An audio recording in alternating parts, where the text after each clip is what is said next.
Bonjour, je m'appelle Léon Gobillon et je vais vous faire parcourir mon cabinet de curiosité. C'est quoi? C'est un endroit où, après 45 ans de voyage, j'ai décidé de regrouper les objets curieux, les objets qui représentent une histoire du pays et tout, que nous avons pu trouver, et les histoires aussi que nous avons vécues et entendues dans ces pays.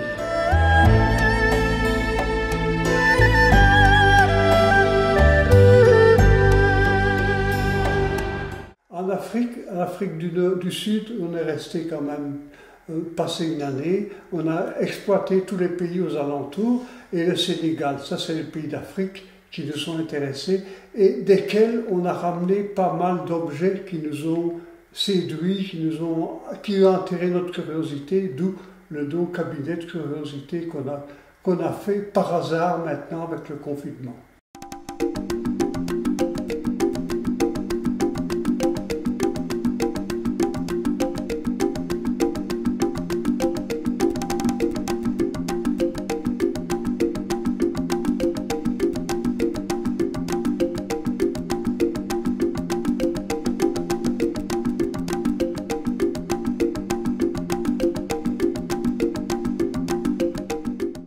Disons que dans le jardin, il y a le Ganesh en pierre, il y a le Yoni qui est le sexe féminin et qui est un symbole de fertilité si on voit l'eau qui a coulé dessus. Il y a les statues de Bouddha en pierre. Et alors ici, il y a évidemment quelques statues de Ganesh en bois.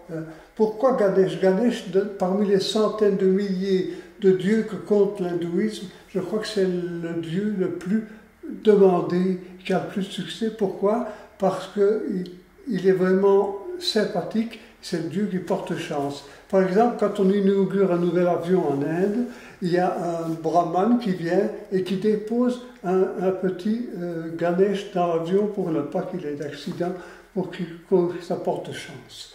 Voilà.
Représente en miniature un tombeau étrusque.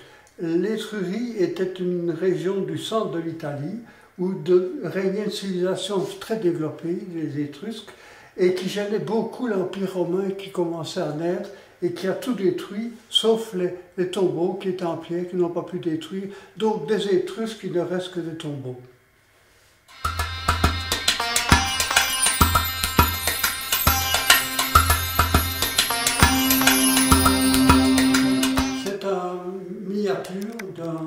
D'une barque faite en roseau, barque qu'on trouve sur le lac Titicaca, et le lac Titicaca qui est un lac à 3800 mètres d'altitude, le plus grand lac d'eau douce. En plus, c'est un lac sacré, donc les archéologues qui doivent faire des fouilles dans le lac doivent passer par des demandes aux dieux, par toutes sortes, par les chamans, etc. Et toutes les îles sont faites sur des roseaux. Il y a 40 îles sur ce lac Titicaca qui sont reliées entre elles pour que les vents ne les emportent pas. C'est remarquable à voir. Voilà.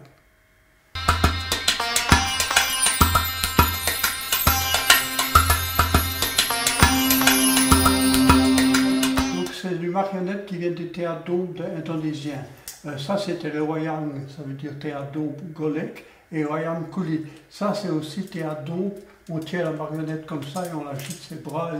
Et alors, ils ont comme thème de théâtre le Ramayana et le Mahabharata, qui sont deux odyssées fondatrices de la religion hindoue et de la mythologie hindoue.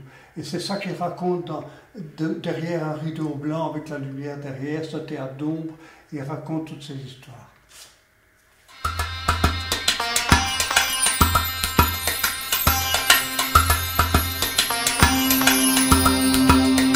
Ici, nous avons un arc et une lance pour utiliser par les pochimans. Mais c'était vraiment la grandeur nature parce que ce sont des hommes, des San, qui ne dépassent pas 1,50 m, qui sont tous plus petits. Donc ça, c'est la longueur de leurs armes normales. Ici, c'est une sarbacane.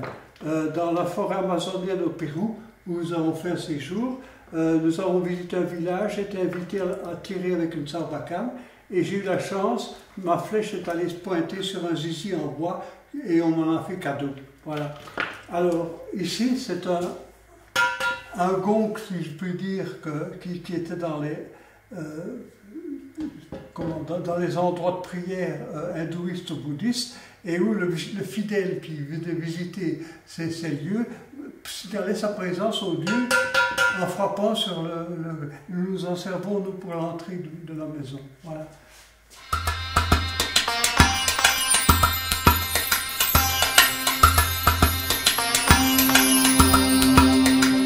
C'est un dago, c'est-à-dire un crochet pour un cornac diriger l'éléphant, le diriger avec les pieds, mais également avec ceci quand il y a des mouvements spéciaux à faire.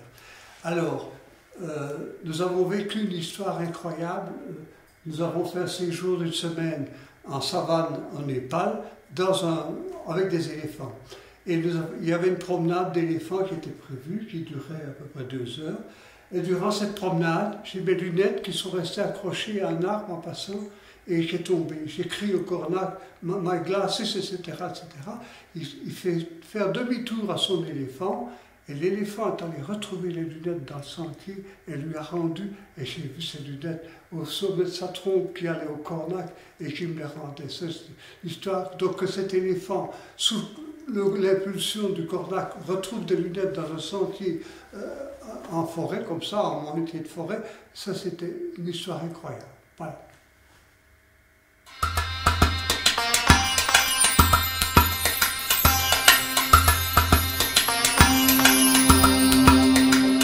Ceci est une production de souvenirs locaux, je veux dire, d'objets locaux.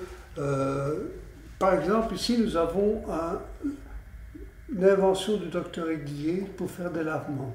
Voilà.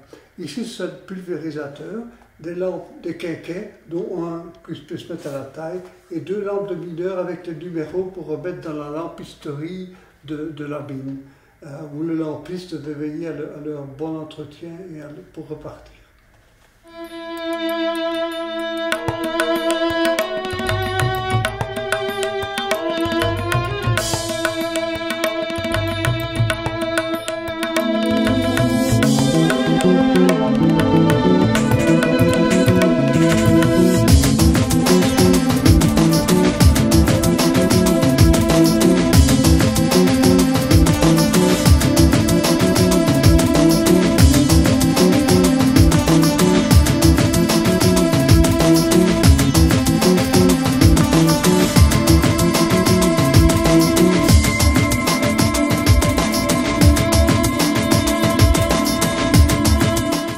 Je ne sais pas si ça suscitera des vocations pour voyager ou quoi, j'en sais rien, mais disons qu'on ne voulait pas que l'expérience qu'on a acquise, les objets qu'on a vus, les histoires qu'on a vécues, tout ça tombe dans l'oubli. C'était le but.